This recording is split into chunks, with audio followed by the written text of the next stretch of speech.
गांव में एक कच्चे घर में माँ और उसका बेटा रहते थे।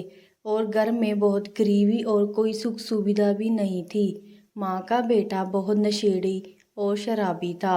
माँ लोगों के घर दिन भर काम करती थी। गुजारा बहुत मुश्किल से चलता था। फिर भी बेटा अपनी माँ को पैसों के लिए बहुत परेशान करता था। दिन भर की कमाई के बाद शाम को जितने भी पैसे बचते थे उनमें से वह अपने बेटे को दे देती थी।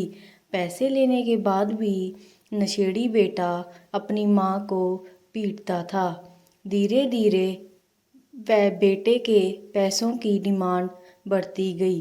वो ज़्यादा पैसों की जिद करने लगा। माँ के पास देने के लिए इतने पैसे नहीं थे। एक दिन जब उसकी माँ लोगों के घर काम करने के लिए गई हुई थी तो बेटे ने पीछे से घर का लगभग सारा सामान बेच दिया।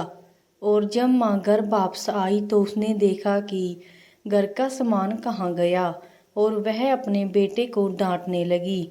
और वह उस नशेड़ी बेटे ने नशे में अपनी माँ को मार दिया। और वह अपनी माँ को एक टोकरे में सर पे उठाकर कहीं गिराने के लिए जा रहा था तो उसका पैर एक गड्ढे में फंस गया और उसे जोर से झटका लगा। फिर उसके कानों में माँ की आवाज़ पड़ी, बेटा तुम्हें कहीं चोट ना लग जाए, आराम से चलो। वह अपनी माँ की आवाज़ सुनकर बहुत पछताने लगा कि ये मैंने क्या कर दिया। बेटा चाहे जैसा भी हो, माँ तो माँ ही होती है।